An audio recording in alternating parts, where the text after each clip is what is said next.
Un momentito, por favor. Ya. A ver. Ya, también me confirman acá por el chat, si me logran escuchar. Sí.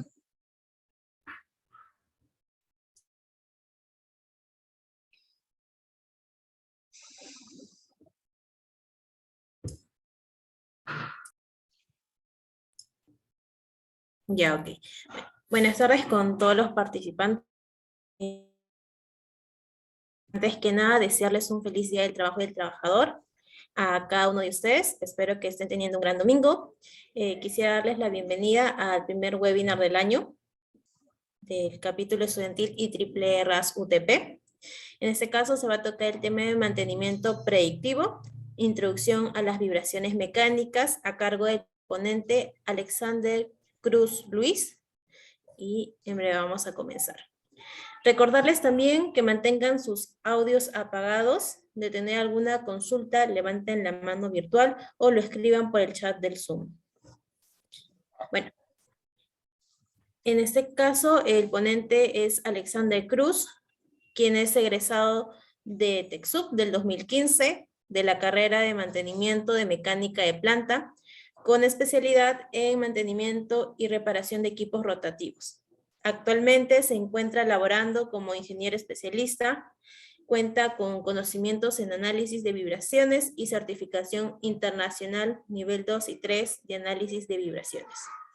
Bueno, Alexander, te doy el pase para que puedas comenzar con tu ponencia. Listo. Gracias, Carmen. Bueno, antes que nada, pues el saludo por el Día del Trabajador. Sé que es no cayó lunes, cayó domingo. Entonces, algunos deben estar en casa, deben estar con la familia, compartiendo y descansando, ¿no? Pero no quita que hay que seguir en este tema de llevar cursos, nuevos conocimientos para cuando estamos en campo, estemos ya en la industria, aunque sea sepamos de qué se trata, ¿no? Entonces, en esta oportunidad vengo a comentarles un poquito de mantenimiento predictivo. Es un área que le pertenece al rubro del mantenimiento en general, donde se separa mantenimiento mecánico, eléctrico, electrónico. Pero en este caso vengo a hablar de mantenimiento mecánico y en el subgrupo predictivo.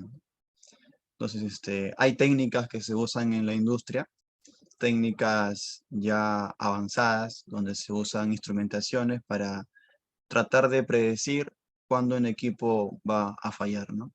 Hay técnicas de vibraciones, esta no es la única, hay técnicas de aceite, NDT, ultrasonido, hay técnicas de gammagrafía, son un montón de técnicas predictivas que se usan para hacer un diagnóstico de los equipos que se encuentran en planta.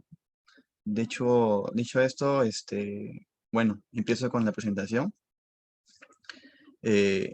Esto va a ser una presentación.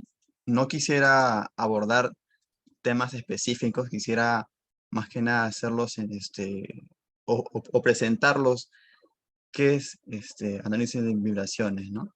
Entonces quiero presentarlo de una forma más sencilla que se pueda comprender los conceptos básicos para entender la tecnología. Entonces, según la imagen, ya algunos pueden decir de que ven ahí unos equipos, es un motor eléctrico en funcionamiento. Y hay unos cuadros de color rojo donde enfoca las señales tipo sinusoidales o unos espectros, ¿no? Entonces, yo puse esta imagen con la intención de que explicarles un poquito de que los equipos en las plantas están vibrando siempre, siempre vibran. Los motores, chancadoras, molinos, turbinas eléctricas, las turbinas hidráulicas, las de gas, las de vapor, todas vibran, pero se mantienen en ciertos estándares. Hay normas internacionales que ya aseguran el buen funcionamiento de estos equipos. Hay normas ISO también que estandarizan y nos alertan si una vibración se encuentra más o menos del estándar. Entonces, lo que quiero hacer es entender de que se puede medir. Esta es una tecnología que captura estas señales de las vibraciones con un equipo y es medible. Hay estudios ya que, bueno, esto es una tecnología que ya se ha hecho antes, ya se han hecho estudios, se han hecho los desarrollos, los códigos, la programación para tratar de obtener unos patrones de comportamiento según la operación de cada máquina. Entonces, el temario de esta oportunidad, de este conversatorio, va a ser primero explicarles la importancia de las vibraciones en la industria, qué es la vibración, conceptos básicos. Yo quiero enfocarme un poquito más, más que nada para hacerles llegar que para ese tipo de tecnologías hay certificaciones, nivel 1, nivel 2, nivel 3, nivel 4, que se dan en Australia y en Estados Unidos. Entonces, estos, es un curso y al final del curso das el examen, ¿no? No sé, de hecho, estos conceptos básicos no se usan mucho en campo, pero son necesarios para poder aprobar el examen, ¿no? Y a lo que voy es que quiero presentarles estos conocimientos básicos para que ya tengan, si es que a alguien le interesa más adelante tomar el curso y certificarse, entonces ya puede conocer de qué estamos hablando, ¿no? Unidades de vibraciones, son tres. La vibración compuesta, transformada de Fourier. Acá no se me asusten, no se me vamos a hacer todo el desarrollo, solamente voy a presentarles cómo es la electrónica que hace este equipo y cómo nos ayuda a obtener estas frecuencias, ¿no? Frecuencias forzadas y frecuencias naturales. Y por último, quiero compartirles una tabla. Es una tabla que todos los inspectores, 1, 2, 3, 4, todos tenemos que estar pendientes de la tabla porque nos dan unos patrones de falla y eso nos sirve para hacer el diagnóstico, ¿no? O sea, ya, como les dije, ¿no? Se han hecho estudios donde ya personas que han colaborado con esa tecnología han hecho ya unos patrones que nos ayuda para diagnosticar en qué falla estamos, ¿no? Porque lo que queremos identificar, lo que queremos detectar son las fallas que están en los equipos. Eso es nuestro negocio, ¿no? Con la ayuda de las vibraciones, como les dije, todo equipo vibra, pero nuestro negocio es detectar qué elemento de máquina está haciendo vibrar a más escala, ¿no? Y se puede detectar. Para darles un alcance más, la precisión de poder detectar hasta el rodamiento, las vías del rodamiento, es capaz de detectar el colector si tiene una microfisura en estas vías, ¿no? Y hay patrones que nos dan ya ese alcance. Entonces, para poner un poquito en contexto. Entonces, la importancia de las vibraciones. De hecho, por nuestra presencia en planta, porque siempre el inspector de vibraciones tiene que estar en planta, sí o sí, ellos no pueden estar en una oficina, eso sí se los digo ya desde ahora. Si alguien se quiere especializar en este tema, es full campo. Tienes que estar todo el día con tu colector midiendo, midiendo y midiendo equipos. Claro que ya la empresa o bueno, la empresa ya hizo unas rutas de qué equipos son más críticos y que requieren mayor atención, ¿no?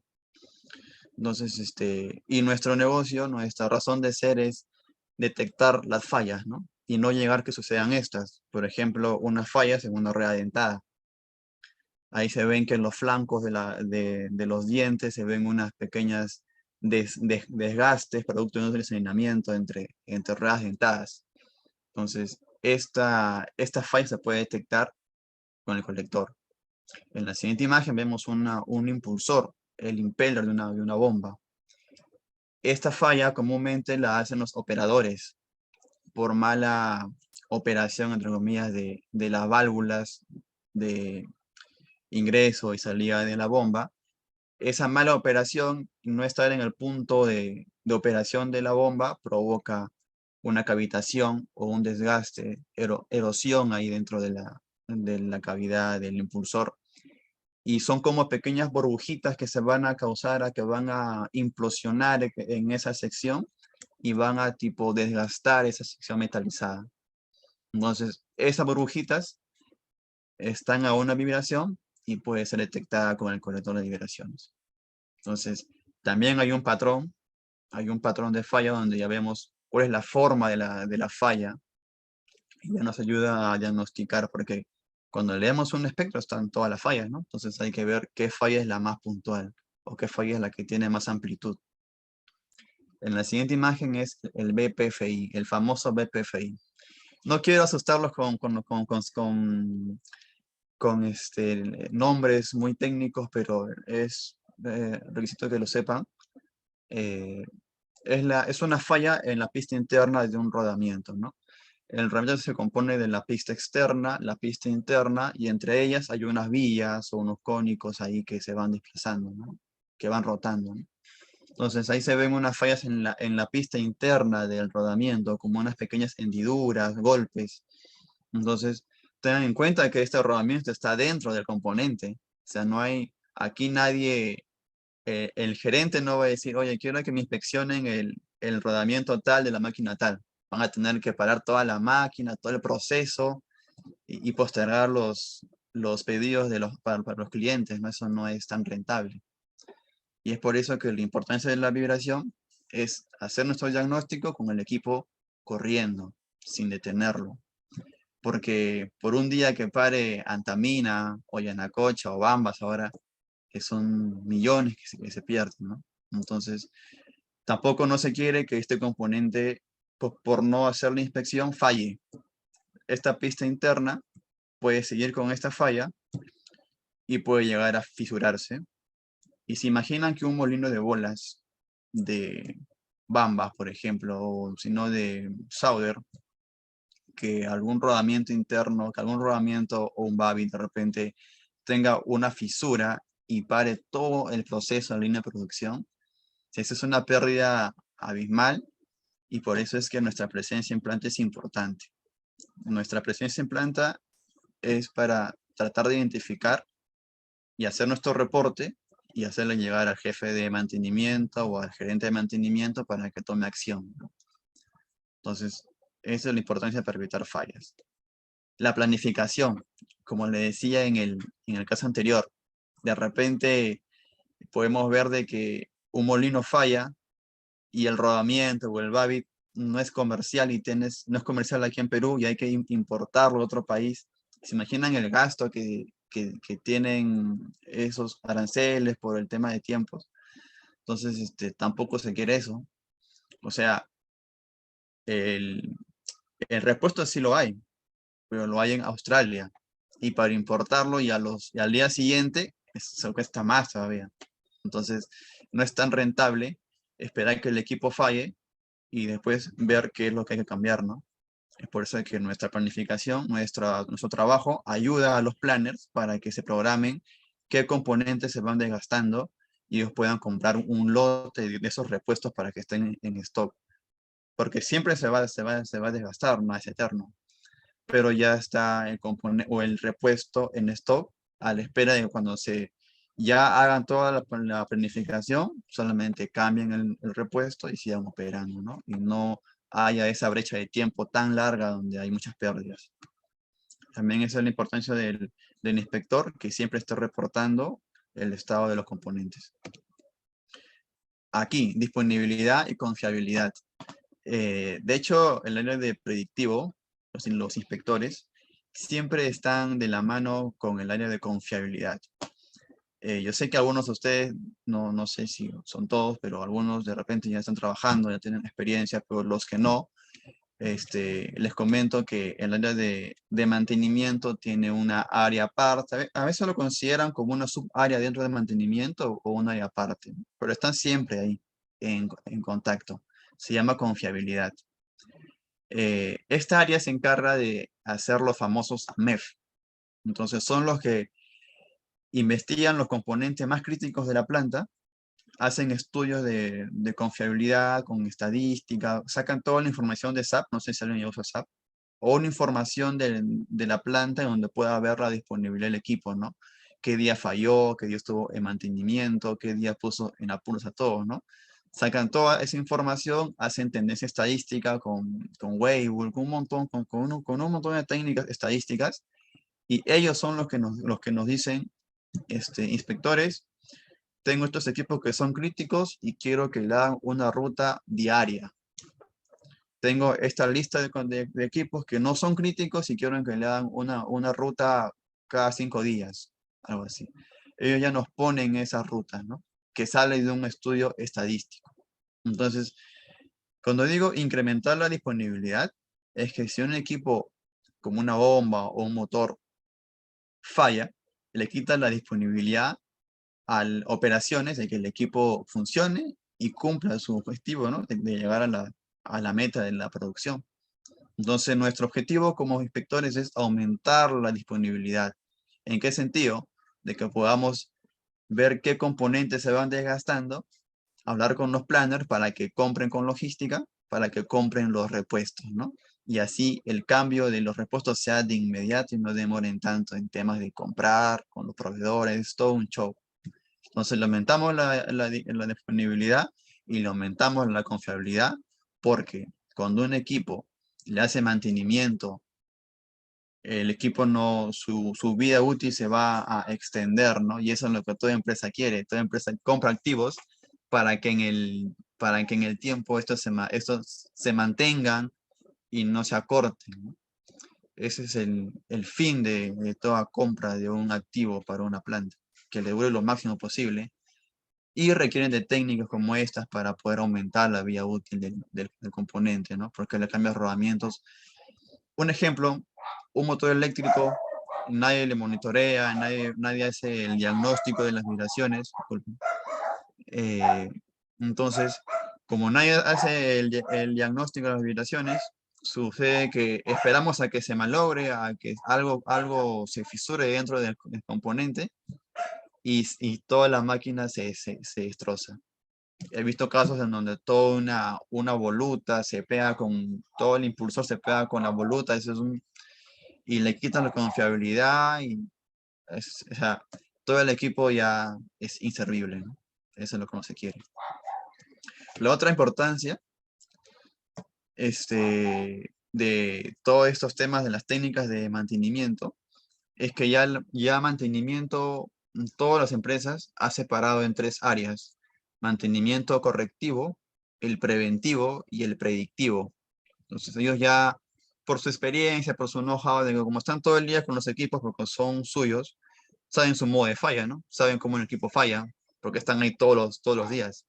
Entonces ellos dicen ya, para a estos fluorescentes hay que esperar que se malogren y después cambiarlos. Entonces no hay una forma de darle un mantenimiento a un fluorescente, ¿no? Porque se quema el bombillo, entonces hay que cambiarlo, ¿no?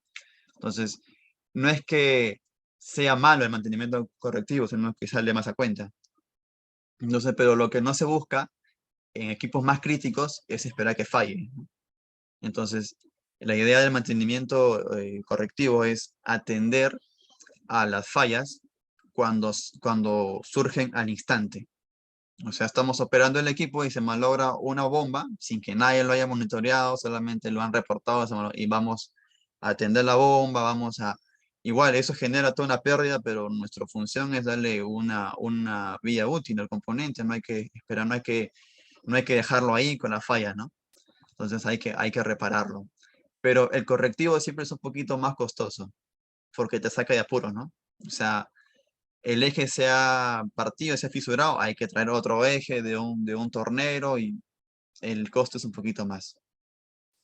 Entonces, hay que evitarlo siempre, pero como dije, no es malo tampoco. En los de confiabilidad hacen estudios para ver para qué componente aplica tal mantenimiento, ¿no? Un predictivo, un preventivo o un correctivo, ¿no? O sea, no es malo, sino que hay que evitar que sucedan con equipos críticos, ¿no? Como el caso de la turbina eólica, ¿no? Entonces, en la turbina eólica, dentro hay un reductor. Entonces, no hay que esperar a que se malogre el reductor para recién atenderlo y en estos eventos, ¿no? O en este caso que ya hasta inclusive hay una explosión y muchas veces este mantenimiento correctivo, bueno, estas fallas de correctivas, algunas veces vienen acompañadas de eventos más catastróficos porque ya hacen daño a las personas, ¿no? Entonces, ahí también nuestra importancia de los inspectores es ver que el componente, que el equipo esté funcionando bien y detectar las fallas para que los que estén alrededor, operadores, mantenedores, todos los técnicos que estén en campo no se lastimen. La otra importancia es el mantenimiento preventivo. Como les dije, ya separaron mis grupos. El preventivo ya es un poquito más nice porque ya ellos se encargan de haber recolectado toda la información de SAP, de Excel, lo que estén usando. Entonces ya los de confiabilidad hacen el estudio y ya determinan, y eso lo hacen solamente con cálculos estadísticos, como les dije, pero también recurren mucho a los fabricantes. Llaman a los fabricantes que le vendieron ese componente y le dicen, oye, dime tus modos de falla, o en cuánto tiempo puedo hacerle su mantenimiento. Entonces les dan ese tiempo, ¿no? Entonces ya ese tipo de mantenimiento se basa en la data histórica y también se basa en los manuales del fabricante, y en eso ellos ya estipulan un cronograma para poder atender cómo ir a lubricar de cierto punto, o sea, el 1 de mayo, hoy día se lubrica y se lubrica también el 15 de mayo, ¿no? Entonces ya hacen una distribución de los tiempos, ¿no? Y también nosotros los inspectores, le damos ese conocimiento a los de confiabilidad para decirle que el equipo está ya operando en malas condiciones, ¿no? Hay que ajustar esa brecha para que no sea tan extendido la participación de los mantenedores. Entonces, la siguiente técnica es el mantenimiento predictivo, como les dije. Aquí estamos nosotros, ¿no? Los inspectores. Como les dije, hay muchas técnicas de, de predictivas. Están las vibraciones, las partículas de aceite, ultrasonidos, ¿no? Yo pongo esta gráfica de la derecha con la intención de que se pueda entender de que hay una tendencia siempre a fallar en los equipos, ¿no? Entonces, como les dije, lo que no se quiere es que esta tendencia sea de inmediata, sino que sea bien extendida y prolongada.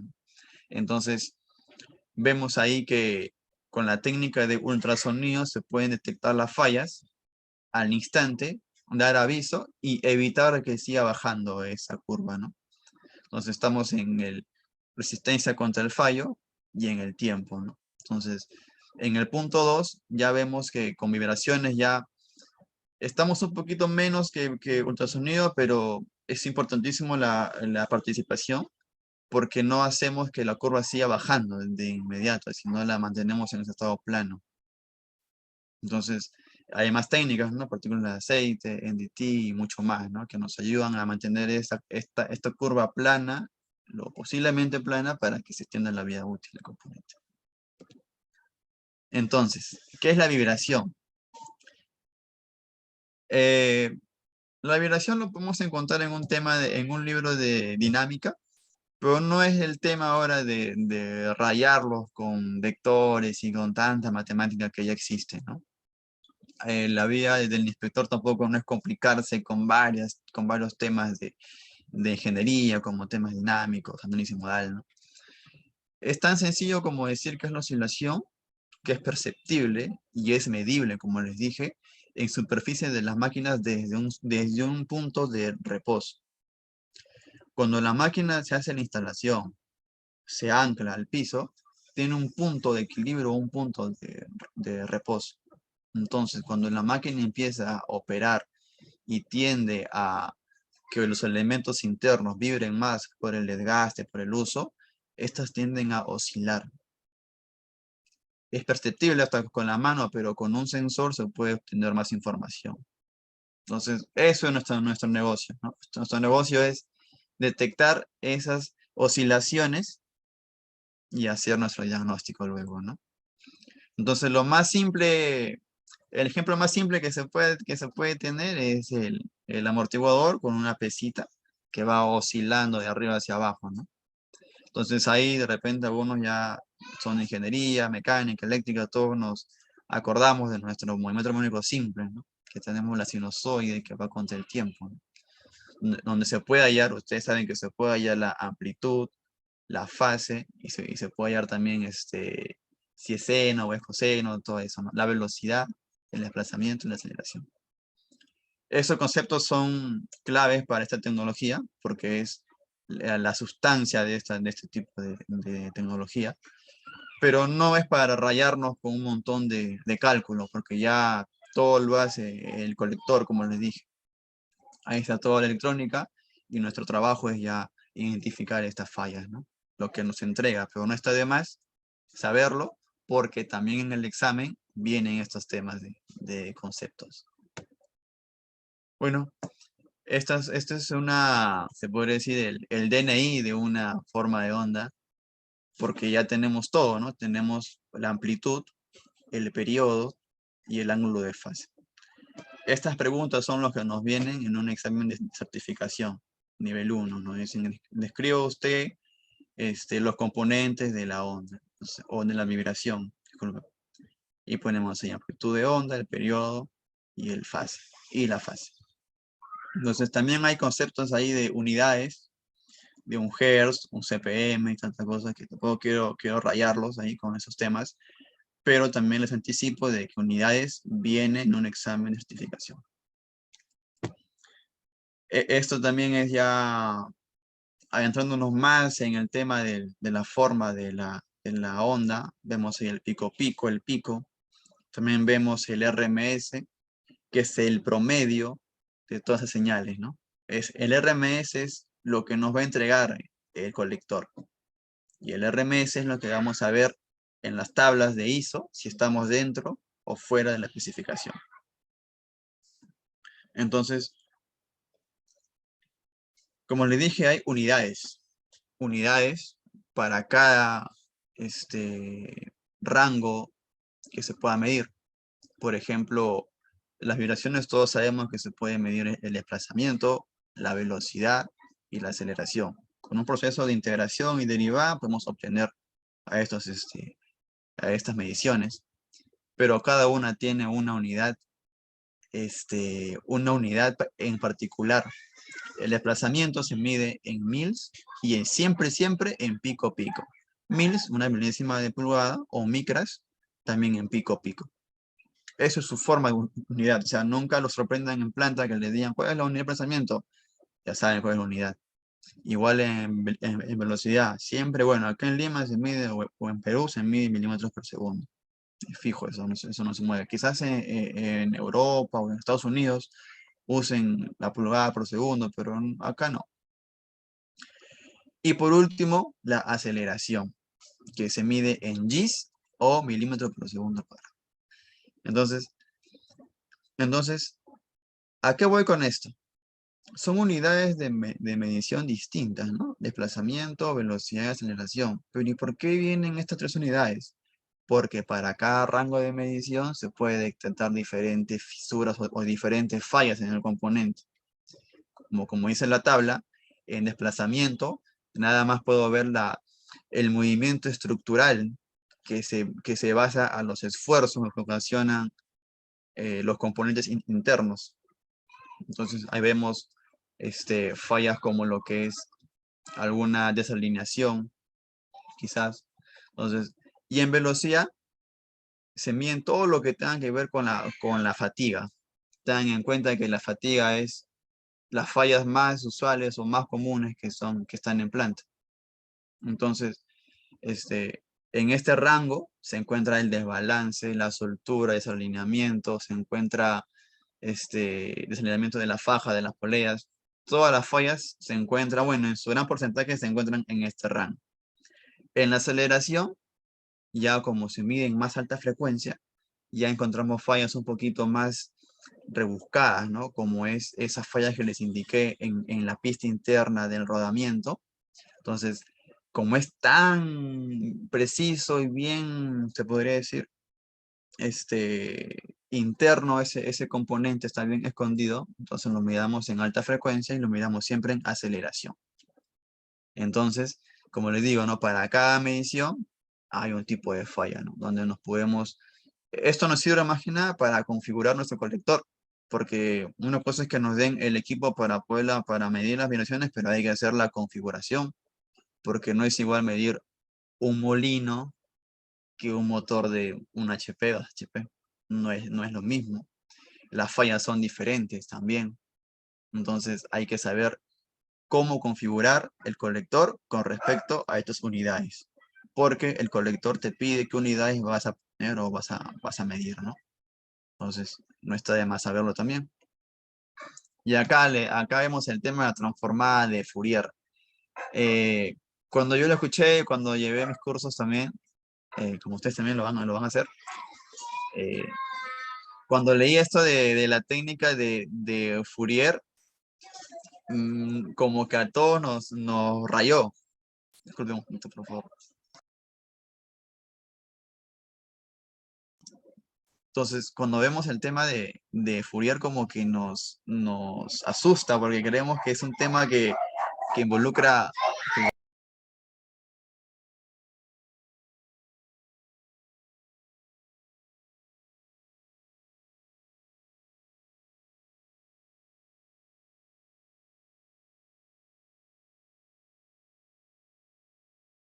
Sí, ya fue mucho ruido, disculpen. Entonces, la transformada de Fourier quiere decir de que es una... Ustedes saben que es toda una matemática que es que transforma las señales en algo más específico, ¿no? Entonces, no quiero rayarlos porque esto lo hace el colector. O sea, acá no hay ninguna matemática avanzada que hacer, ¿no? No, tampoco es la idea del curso, tampoco es la idea en planta, porque no te van a esperar de que hagas la matemática para dar tu diagnóstico en 8 días o una semana, ¿no? No es lo usual. Entonces, ¿cómo nos alivia la vida Fourier? De hecho, cuando tomamos las mediciones en planta, lo que nos entrega el colector es una firma o es una señal de vibraciones como un temblor. Están todas las señales de la máquina, todo, hasta el movimiento del piso, el movimiento de las barandas, todo lo captura el sensor. Y como está en una forma de onda bien sucia, por así decirlo, bien complicada, entonces Fourier separa estas ondas, esta onda compuesta, lo separa en ondas simples, como pongo en la diapositiva, ¿no? Esta onda compuesta la ha separado en ondas simples. Y cada onda simple tiene una amplitud, como le dije, una amplitud, una fase y una frecuencia o un periodo, ¿no?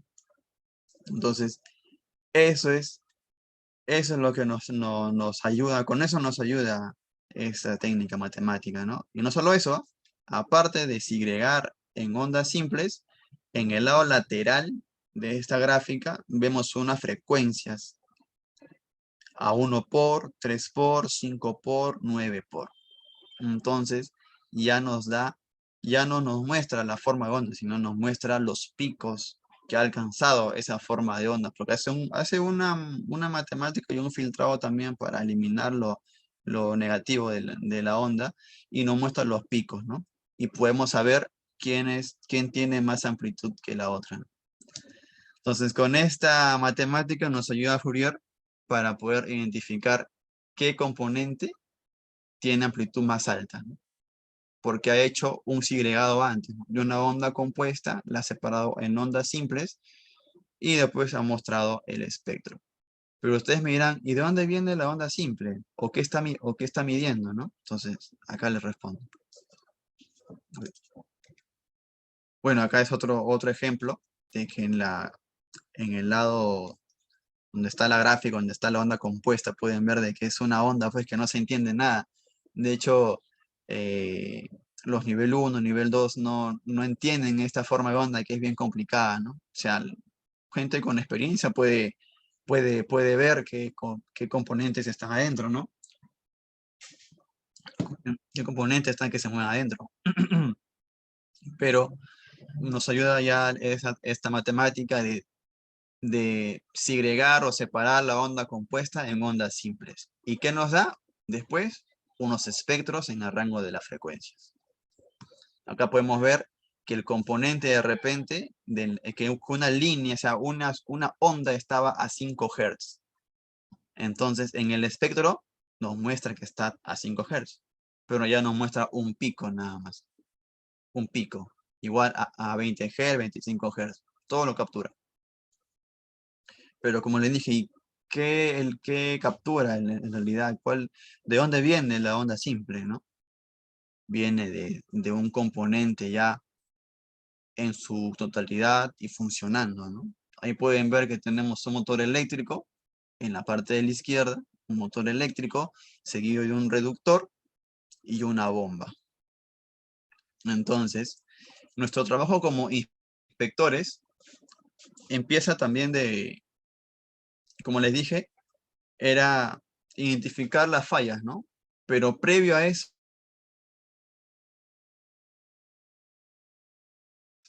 empieza de la recolección. Hay que recolectar toda la información de los equipos, como el tipo de rodamientos, como cuántas álabes tiene un ventilador o cuántas álabes también tiene una bomba, porque según eso también nos da, según la cantidad de álabes, se mueve también la frecuencia. Entonces, la idea es capturar toda la información en planta. Yo les digo que yo lo he hecho, he capturado, he tenido que registrar todos los números de rodamientos de el código, ¿no? Del rodamiento, la potencia del motor, el número de polos, el número de fases, el número de barras también del rotor. También he tenido que ver cómo está anclado este motor al piso. Entonces hay que hacer una inspección minuciosa del equipo que vas a monitorear, ¿no? Igual, en un reductor, lo que siempre se quiere conseguir son los números de dientes de cada rueda dentada. Entonces, ahí está el trabajo también de averiguar cuántos dientes tiene la rueda dentada. Entonces, es un trabajo que se hace, es tedioso, pero al final se hace, ¿no? Y mientras más información tengamos, nuestro diagnóstico es más exacto. Entonces, yo les decía, ¿no? ¿Y la onda simple de dónde viene, no? ¿Cómo es que están ahí? Entonces, la onda simple, como le dije, viene de una onda compuesta que ha capturado todas las señales del equipo, ¿no? Ha capturado la señal del ventilador del motor eléctrico, la señal del rodamiento del motor eléctrico, la señal de los golpeteos que hacen los engranajes cuando accionan. Ha capturado también el desalineamiento que tienen los ejes del engranaje. Ha capturado también el rodamiento de la bomba. Ha capturado también cómo se comporta hidráulicamente los álabes de la bomba. Si está cavitando, si está recirculando, si hay algún movimiento anómalo dentro de la voluta.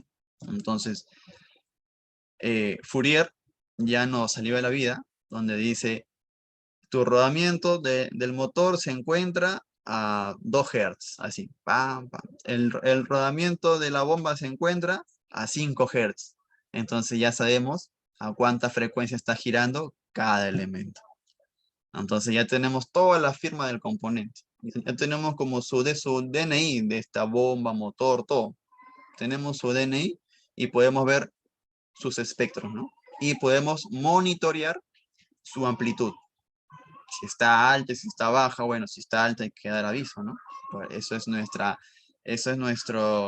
importancia, nuestra presencia en planta, de diagnosticar, de ver la amplitud de la frecuencia de un componente que está girando, si está aumentando. Si está aumentando en el tiempo, hay que dar aviso. Esto le llama más que nada frecuencias forzadas. Frecuencias forzadas que se muestran en el equipo como un desbalance, como un desalineamiento, soltura, una pata coja en la base del motor eléctrico, ¿no? Acá se ve ya un poquito más completo, donde ya empieza de la parte derecha, está el motor eléctrico, igual su engranaje, su gearbox, como le dicen, y también está su ventilador en este caso.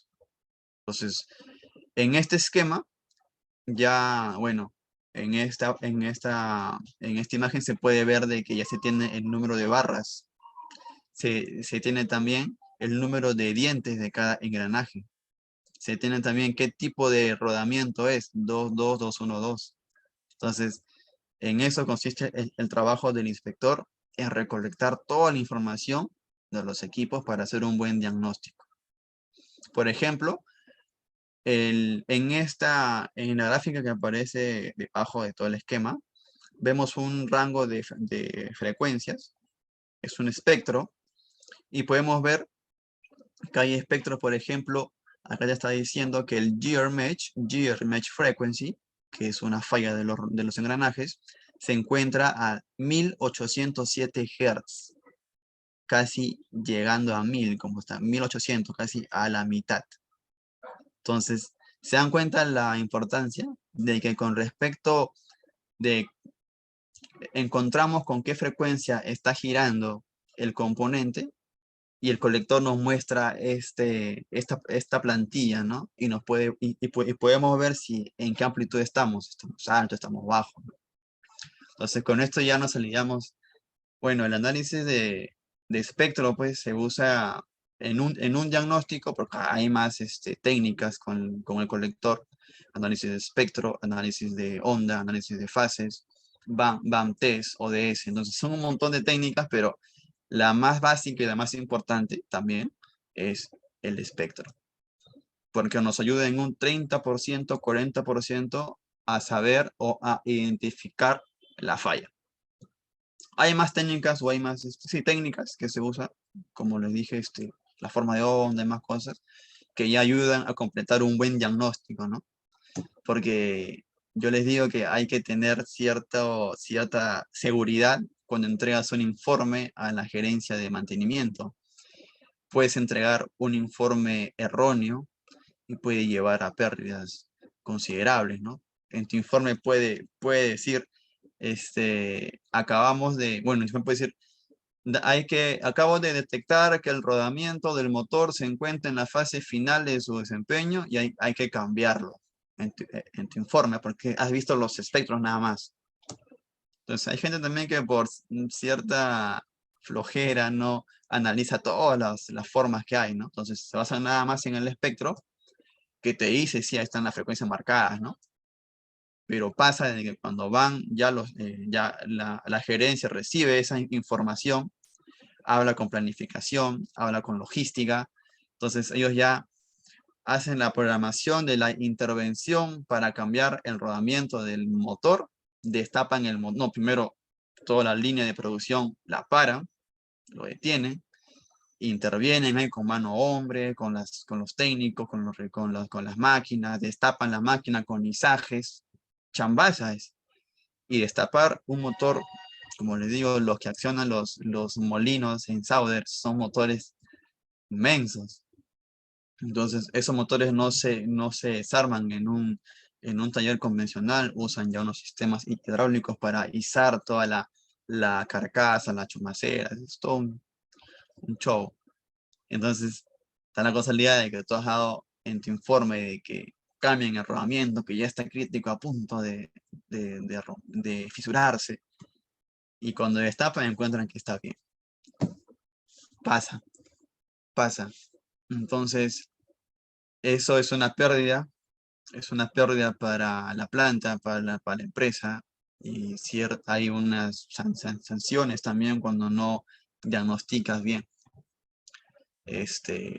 Igual, si en caso tú no monitoreas bien y dices, realmente está perfecto, yo no le encuentro nada, pero al día siguiente se fisura y todo el motor se destrozó, se amarró el cople, destrozó, se llevó toda la rueda dentada desalineó todo el eje del ventilador y el ventilador se destruyó y ocasionó un accidente. ¿Ves? Por eso hay que, no solamente esta técnica del espectro, no es la única que te va a ayudar para dar tu veredicto final. Hay más técnicas como análisis de la onda, análisis de la fase, el BAM test, el ODS, análisis modal. Muchas técnicas más que te pueden ayudar a dar un informe confiable y veredicto, ¿no? Entonces, en este caso ahora vengo a explicarles de las frecuencias naturales. Esto es muy frecuente en planta. En planta a veces, comúnmente la gente de mantenimiento no está tan ligada a temas de diseño mecánico, a temas de simulaciones. Ellos no es su negocio, ¿no? Su negocio es atender las reparaciones y es que estas no existan, ¿no? Ese es su negocio de ellos. Entonces, los inspectores combatimos siempre con estas frecuencias naturales. ¿Qué son? Son frecuencias que ya son propias del componente, están internas del componente. Todo componente, una mesa, una laptop, un sensor, todo componente, todo objeto tiene una frecuencia natural. Esta frecuencia natural son frecuencias a las que el componente no puede ser expuesto con alguna frecuencia forzada externa. No sé si alguien tiene conocimiento del puente Tajoma. Este es un ejemplo clave para entender este tipo de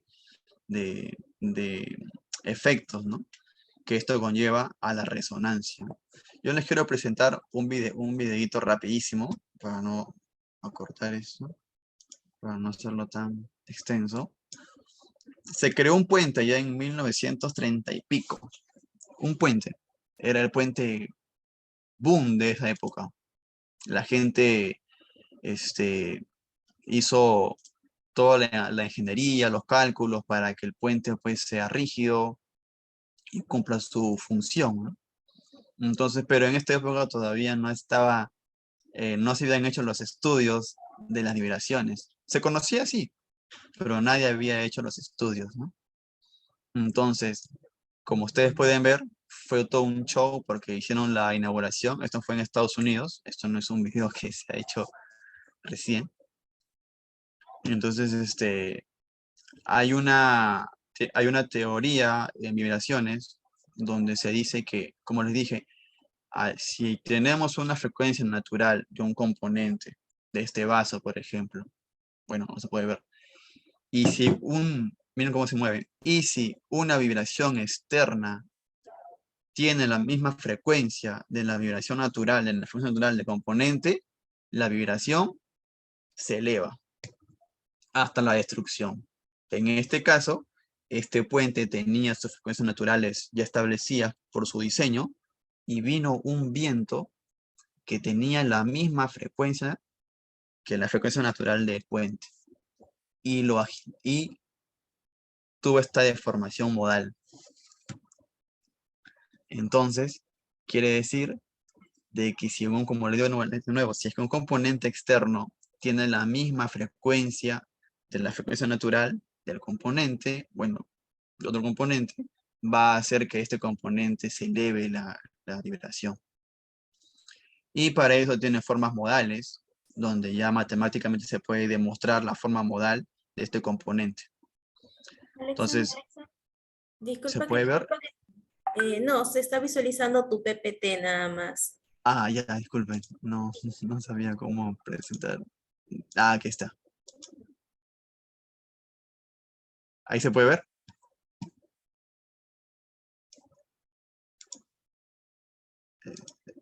Ustedes me dicen, ¿se puede ver el video que se está presentando? Sí, ahora sí ya se Ahora sí, visualiza. disculpen. Entonces, lo que les decía, es un puente que se inauguró en 1940. Fue un show, como le dije, para hacer la inauguración de este puente, pero no habían estudiado el tema de las vibraciones. Y en eso, como les dije, vino un viento a la misma frecuencia, la frecuencia del puente, y fue que causó su forma modal del puente. Hay formas modales que se pueden ver, que se pueden calcular matemáticamente y se puede ver cómo tiende la forma modal del componente, ¿no? Esto lo vemos en un laboratorio de ultrasonido, ¿no? También en dinámica. Entonces, ¿qué es lo que causa cuando este efecto de la frecuencia natural se expande, su vibración aumenta la amplitud, llega a la resonancia que es destructiva. Llega al punto de que el puente colapsa y acá pues hay accidentes, hay vidas también que están cerca de estos equipos, ¿no? Esto pasa mucho también en la industria. En la industria vemos, voy a presentar de nuevo la PPT, disculpen, ahora sí. Ahora sí. Vemos que hay componentes internos que están girando. Entonces, si es que vemos que la frecuencia natural de esta rueda dentada, por ejemplo, es de 10 Hz, poner como un ejemplo. Entonces, si vemos que este rodamiento tiene la frecuencia de operación de 10 Hz, va a elevar su vibración al punto de destruirse. Y esto se puede calcular también con ANSYS. De hecho, yo he hecho investigaciones de esto. Quiero presentarles también lo que hice. A ver si se puede ver mi pantalla ahí. Se puede ver, ¿no? Se ve el... Ya, listo. Sí, sí se ve. Entonces, esto es un bastidor. Un bastidor de un motor eléctrico. Entonces yo quiero mostrar ahorita la geometría. Es un bastidor donde el que lo vea puede decir, pues es un fierro y este fierro nunca se va a fisurar. Bueno, por la soldadura quizás, pero no se va a fisurar, ¿no? Pero matemáticamente, como le dije, se puede calcular las frecuencias naturales con ANSYS y puedo obtener a qué frecuencias son las frecuencias que no debería operar nada al costado o dentro o fuera de este equipo, ¿no? Porque se va a deformar de la siguiente manera y va a estar a una frecuencia de 7.7 Hz. Pónganse en el caso, y tienen varias frecuencias, no es la única. Tenemos la frecuencia 4, que está a 39.7 Hz. Y su forma modal es la siguiente. Pongamos un ejemplo de que sobre este bastidor va un motor eléctrico. Y el motor eléctrico, planta dijo, no, este motor eléctrico está que mueve una bomba y la bomba no está que bota mucha la presión que queremos, aumentale la RPM. Y al aumentar la RPM, estás moviendo toda la frecuencia interna de los componentes. Y como les dije, ¿no? La frecuencia destructiva de este bastidor es de 39.7 Hz, que vendrían a ser en RPM, lo multiplican por 60, 39.7 por 60, 2300 RPM. Pónganse que el motor eléctrico lo han hecho operar a 2300 RPM. Y como está anclado a este bastidor, ocasiona que la frecuencia natural de este componente aumente. Entonces, esto ocasiona la destrucción y con ello ve todo lo desastre que se pueden ocasionar, ¿no? Entonces, ¿cuál es nuestro objetivo como inspectores? Es hacer el estudio de los componentes más críticos con más pruebas para detectar estas frecuencias de destrucción, estas frecuencias naturales. Las encontramos y le damos la advertencia a mantenimiento de que no puedes operar a esta frecuencia porque te puede destruir la máquina. Entonces, pero a veces son reacios, ¿no? Dicen, no, hay que darle. Bueno, le dan, hacemos la inspección y vemos que todas las vibraciones del motor, de la bomba, suben por efecto de una resonancia, ¿no? Entonces, a eso quería llegar, ¿no? De que nuestra labor en planta como inspectores de vibraciones es tanto identificar las fallas, tanto dar el aviso a los planners para decirles qué componentes se están desgastando más rápido y compren repuestos, y la otra pues es alertar a fallas ya catastróficas, ¿no? Porque no va a ser nada bonito ver que un operador esté sobre este bastidor y empiece a resonar y empiece a fugar presiones de 200 bares y es catastrófico, ¿no? Entonces, este es el tema de las vibraciones. He querido hacerlo lo más resumido posible para no hacerlo tan engorroso. Quiero volver de nuevo a la presentación. Entonces, como les dije, ¿no? Hay patrones ya. Ya hay un instituto allá en Europa, en Charlotte, que ya hizo el estudio de las vibraciones y ya tiene unas plantillas o unos patrones que nos ayudan a nosotros para poder identificar qué fallas son las que se parecen a este patrón, ¿no? Sí, acá tengo el PDF, disculpen, voy a compartir voy a compartir el PDF. Esta es la tabla de Charlotte. Podemos ver que la forma del desbalance empieza siempre con un pico bien predominante. Es una falla, el desbalance, y son varias subfallas, estático, tipo par, dinámico, rotor, un montón, pero todas tienen una forma o un patrón de falla, ¿no? En las siguientes, el rotor excéntrico, entre poleas, ejes flexionados, que siempre pasa, el motor con la bomba o un motor con un impulsor bien extenso. Desalineamiento, también podemos detectar con vibraciones. Ahí está la resonancia que les decía, que se puede ver con una gráfica un poquito más especializada, pero se puede hacer con el colector. Holguras dentro del componente, holguras en el rodamiento. Son luces que son gaps que son pues 2 décimas o 3 centésimas de luz, y esa luz es detectable por el sensor del colector. Y muchos patrones que ya, como les dije, hay estudios ya que se han hecho y nos ayudan bastante para poder identificar las fallas. Alguien interesado que quiera tener esta información, se lo comparto. Yo no tengo problemas en compartir esta información. Esta información es libre. De hecho, puedo hablar con Carmen para que podamos subirlo, no sé, en el grupo, y puedo estar al alcance de todos, ¿no? También las fallas hidráulicas. Esta técnica de la vibración es muy prestigiosa en planta porque tiene muchos beneficios para la planta, ¿no? Puede detectar fallas de cavitación, falla eléctrica también. Acá vamos a ver en la que están más abajo, motor de inducción. Podemos ver si es que los polos están en fase, si una barra de rotor está fisurada. Entonces, el potencial de las vibraciones no hay que subestimarlo, es mucho,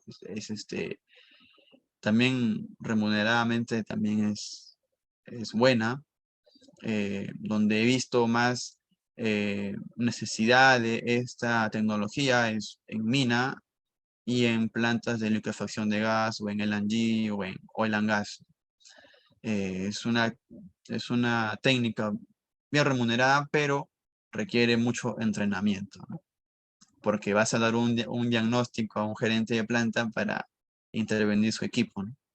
Entonces hay que tener mucho entrenamiento. Y tampoco no quiero asustarlos, ¿no? Eso no es todos los días, no siempre solo es puntual. Hay unas fallas bien puntuales y bien críticas que hay que tener la teoría bien puesta, o hay que conocer bien la teoría y saber también estos patrones y más técnicas, como les dije, ¿no? De espectros, también hay técnicas de forma de onda. Eh, Quiero volver a la presentación. Y acá tengo una fotito de cómo es que estamos en planta. Ahí estamos con el colector, con los sensores y siempre con los EPPs puestos, y a monitorear todos los puntos en todos los equipos, en el motor, en la bomba, en los rodamientos de la bomba. Y equipos hay bastante en planta, ¿no? Hay molinos, chancadoras, turbinas, muchas. Y nuestro objetivo es identificar las fallas y dar reporte, ¿no? Dar el aviso a mantenimiento para que estén al tanto. Bueno, no quiero cansarlos, no sé si tienen alguna duda, no sé si alguien de repente está interesado en esta técnica de las vibraciones y quisiera más información para el tema de los cursos. De hecho, acá en Lima está Mobius y también está Vibration Institute. También está SKF, que también dictan los cursos, pero son cursos que están bordeando, duran unos 3 días, 4 días máximo, y están bordeando tranquilamente 8.000, 7.000 soles aproximadamente, ¿no? Y por cada nivel que vas llevando, pues es considerable. El costo es considerable. De hecho, también hay cursos donde prácticamente de verdad el curso no es un requisito para que te certifiques, pero para que tengas conocimiento sí tienes que llevarlo, ¿no? Pero hay lugares donde puedes encontrar el curso más barato, ¿no? Solamente pagas por el examen. Y eso quería compartirles, no sé si alguien tiene dudas por ahí, alguna o sugerencia quizás. Gracias por la ponencia, Alexander. Sí, chicos, a ver si tienen dudas o consultas, por favor, lo pueden escribir por el chat del Zoom o en todo caso levantar su mano para que puedan activar su micro. A ver, aquí tenemos uno a ver, un momento, de Luján Bravo. Dice, estimado, tu referencia de vibración te lo da el datasheet de la máquina o mediante tabla o es tomada en tu primera medida de vibración. A ver, Alexander, si puedes observar esa consulta. La frecuencia de la vibración se obtenía, ¿entendí? La referencia de la vibración te lo da el datasheet de la máquina o mediante tabla o es tomada en la medición. Ya. Para entender referencia de la vibración, hay muchas maneras. La primera forma es, sí, preguntarle al vendedor del equipo, porque el vendedor ya hizo pruebas, hizo estudios para que su equipo funcione a óptimas condiciones. Entonces, ahí ya te dan unos estándares, te da una referencia en cuánto puede estar. Eso es uno. Dos, también hay normas ISO, no solamente ISO, hay normas API, donde ya te dan, API es una institución donde hacen también experimentos, pruebas y dan unos estándares en qué grado debe estar la vibración, ¿no? Es una referencia. Y la otra, la última referencia, que es la que no falla, es tomar tu referencia tú mismo en planta a la primera medida, en las condiciones normales, y tienes ya tu referencia para poder, seguro lo preguntas para que pongas tus alarmas, porque el colector puedes configurarlo para que te muestren las alarmas, ¿no? En qué estado está. La alarma no es igual configurarla a un motor de un HP, a un molino de Sauder, ¿no? Son diferentes parámetros de vibración. Entonces, la única referencia más confiable es cuando tomas de punto de planta y puedes ver a qué estado se encuentra, en qué amplitud se encuentra. Ujú. Ya. Si tienen alguna consulta más, por favor, por el chat. También les estoy enviando acá lo que es una encuesta de satisfacción para que lo puedan llenar y los que sean información que mencionó Alexander, por favor, dejan sus correos. Ya, tenemos otra consulta. Dice, Sí. ¿tendrías alguna referencia de un óptimo sensor de vibración para analizar motores que se utilizan en una empresa industrial?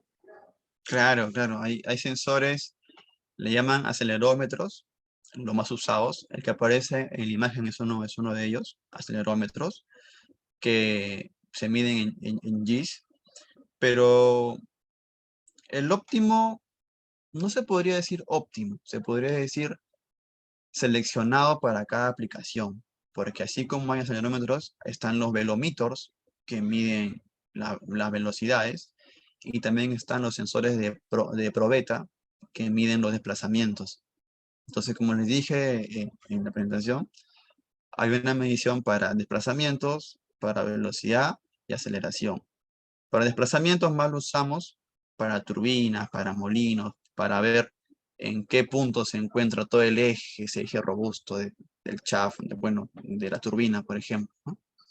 Entonces, el sensor más común, el que todos usamos, es el sensor de 100 milivoltios por G, el de 100 milivoltios, ese es el más usual, pero para puntos, para casos más específicos ya se usan sensores de 50 milivoltios G, de sensores de 10 que son más robustos, que miden a baja frecuencia, o también los velometers para ver solamente las velocidades, o también los de probeta, que usan las corrientes EDI para ver los desplazamientos, ¿no? Pero yo te respondería que el sensor más óptimo es el de 100 milivoltios G. Ya, listo. Alexander, tenemos otra consulta que es si ¿Puedes compartir los nombres de empresas que certifican en análisis de vibración? Sí, ¿O cuál recomendarías tú para iniciar con este tipo de tecnología? ya. Este, solamente para agregar a mi respuesta, cuando yo terminé mi carrera técnica en TechSoup, a mí me gustó mucho este tema, porque yo lo llevé en mi formación, llevé como un curso de pregrado, entonces ya estaba muy atento a todas estas, es donde daban estos cursos, ¿no? Entonces, yo lo llevé en mi pregrado, pero hay empresas, como lo dije, SKF, Mobius y Vibration Institute. Pero aquí quiero ser bien enfático y no se dejen estafar por un vendedor quizás, donde el curso no es un requisito para dar el examen. Te lo pueden decir, no, lleva el curso, lleva el curso, lleva el curso, que es importante. Es importante, sí, para que conozcas, pero no es un requisito. Ustedes pueden llevar un curso online o un curso o con un libro quizás y pueden ir preparados para el nivel uno, ¿no? Pero bueno, si ustedes quieren pagar por el curso, lo pueden hacer, ¿no? Está ahí SKF, Mobius y Vibration Institute. Vibration Institute.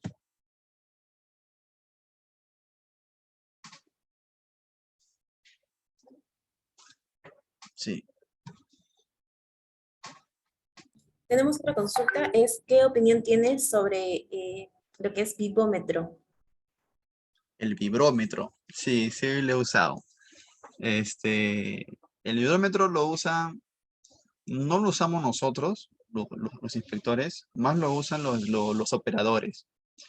Porque el operador pues no tiene ese conocimiento de vibraciones, o sea, sí sabe cómo fallan los equipos, porque está todos los días ahí con su equipo, porque él es el dueño del equipo, pero ellos no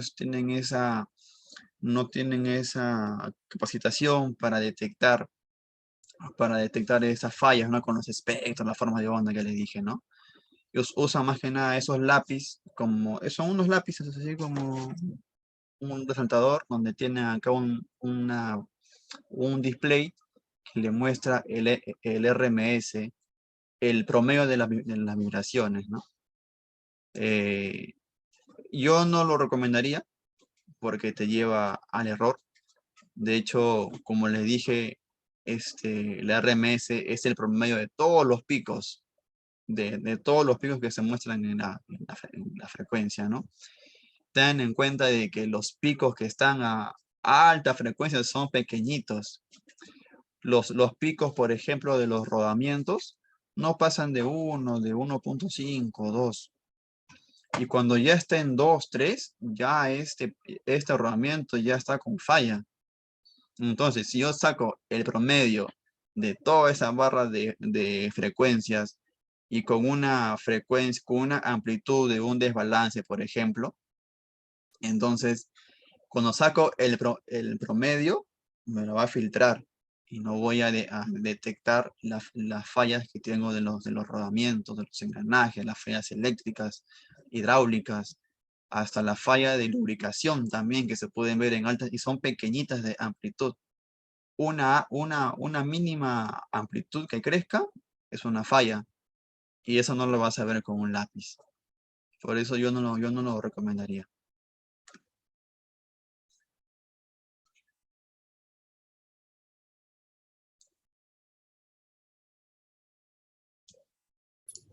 A ver, Eduardo tiene una consulta. A ver, puedes prender tu micrófono con toda confianza para que se la hagas llegar al ponente.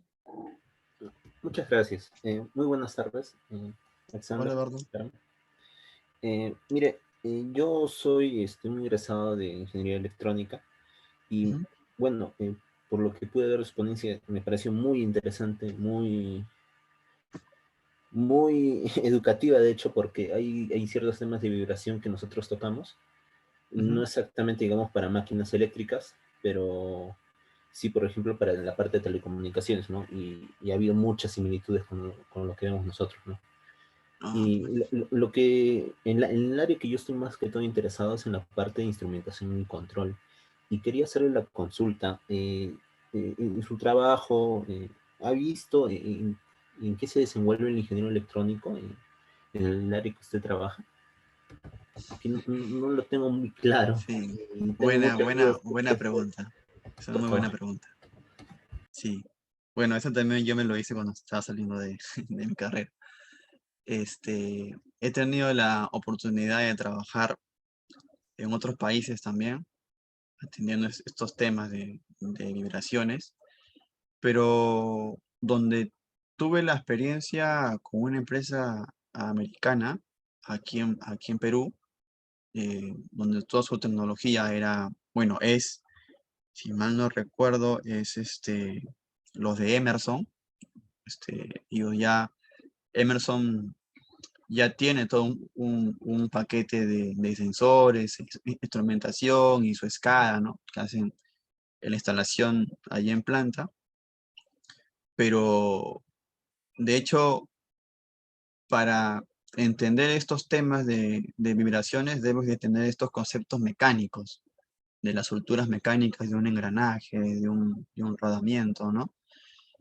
Sí, te ayudaría bastante saber de electrónica, porque a veces me ha pasado cuando no he sabido seleccionar qué tipo de instrumentación usar, porque no solamente es poner el sensor en la máquina, pero esto lo digo, disculpa, esto lo digo cuando ya lo ves de un panorama más macro, ¿no? O sea, para instalar una escala con muchos sensores, ¿no?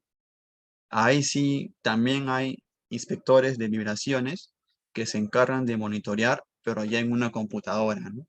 Ya, y monitorean la vibración de un molino, de una turbina. Entonces, ellos ya no están así como el que está en la foto, ya no están todo el día en planta. Están en sus computadoras viendo los niveles de las vibraciones y ellos sí son electrónicos, porque ellos no solamente, como te digo, ir con el sensor, instalarlo, ponerle los pernos y dejarlo ahí. No, hay que ponerlos a un rack, hacerlo configuración, llevarlo a la escala, hacerlo configuración y es todo un tema. Yo he conocido a gente que está en este negocio de instrumentación, es muy rentable, muy rentable. Este, he visto gente que va y viene de Egipto, de Asia, va y viene de empresas de petróleo que están en Dubái, en Irak. Entonces, hay empresas de petróleo donde ya usan esos SCADA de Emerson, también de los Bentley Nevada, de General Electric.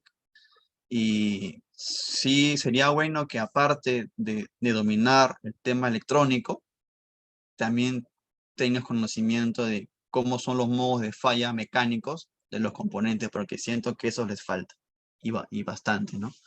A veces me han llamado a mí para ver cómo es la falla del componente, ¿no? Porque ellos son bravos en el tema de la instalación, de la configuración, del software, pero cuando le toca realizar el diagnóstico, ahí sí ya no, sus conocimientos no, o sea, no, nunca lo han visto, ¿no?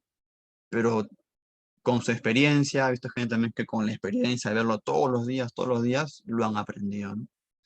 Y sí, muy rentable saber de electrónica y también de mecánica.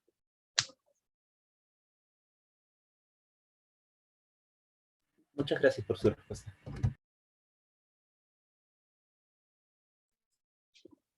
Ujú. Listo. Gracias, Alexander, bien por tu ponencia y a todos los que han participado.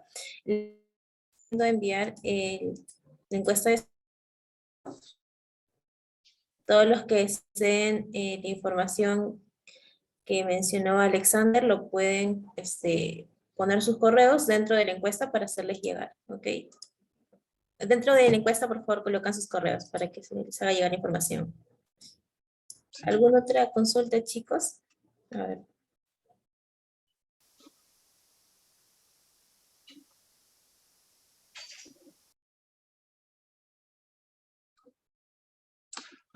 Quisiera agregar también a la pregunta de Eduardo, que en este negocio de las migraciones, Sí, las empresas lo han implementado, ya está acá en Lima, está en Perú, pero yo les sugiero, según a mi experiencia, es que eh, consigan trabajos si es que se quieren introducir en este mundo, en las migraciones, en provincia, porque allá es mucho más remunerado que acá. Y si quieren todavía irse más todavía, el inglés. Por favor, el inglés, porque he visto gente que va y viene de otras empresas de petróleo y solo son técnicos de Senati. O sea, no es por desmerecerlos, pero ellos, con esa experiencia que han tenido, creo que son duchos en temas de mantenimiento, de vibraciones, se las saben todas, porque ellos tienen la oportunidad de reparar la máquina, cosa que no tengo yo. Yo sí he sido técnico, pero de inspección. Sí he participado en algún mantenimiento, pero son ellos los que están de lleno ahí. De cuánta grasa poner, cuánto torquear, cómo destapar, saben eso. Y con el conocimiento de vibraciones y más su inglés, mucha, estos tipos pues están en otro lado, o sea, están en otros países, están en Argentina, están en Colombia, Chile, y van y vienen así. Entonces, si gustan, me siguen en LinkedIn y les puedo compartir información de casos de éxito de gente que está en otros lados, ¿no? Este tema de las migraciones. Claro, más bien Alexander, si puedes compartir tu LinkedIn acá por el chat para que los chicos te puedan seguir. Ah, ok. Y Creo. también invitarlos a todos a prender sus cámaras para poder tomar una foto final de la ponencia.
¿Ya? Eh, También estamos compartiendo lo que son las redes sociales de RAS, tanto Facebook e Instagram, para que nos puedan seguir. Alexander, más bien si me apoyarías dejando de compartir ya tu Ah, pantalla para ok, poder tomar la foto. A ver, listo. ok. A ver, chicos, anímense a prender sus cámaras sin miedo, por favor. Ahí está, siempre prendido.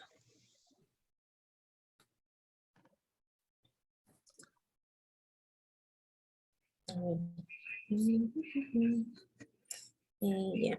Anímense, chicos, con confianza, prendan sus cámaras.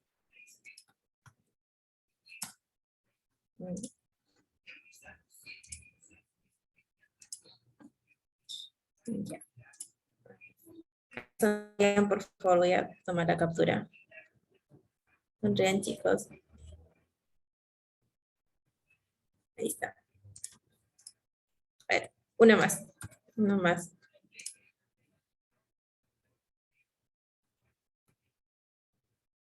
Ya. Ya, chicos, muchas gracias por haber asistido a esta ponencia. Ahí, como les mencioné, toda la información se les va a enviar por sus correos que hayan llenado en la encuesta de satisfacción. Y ahí también nos pueden comentar si desean alguna ponencia de otro tipo o en un tema en específico. Gracias por su participación, chicos. Hasta luego. Nos vemos, muchas gracias. Gracias con todos. Gracias, Alexandre. Por pasar.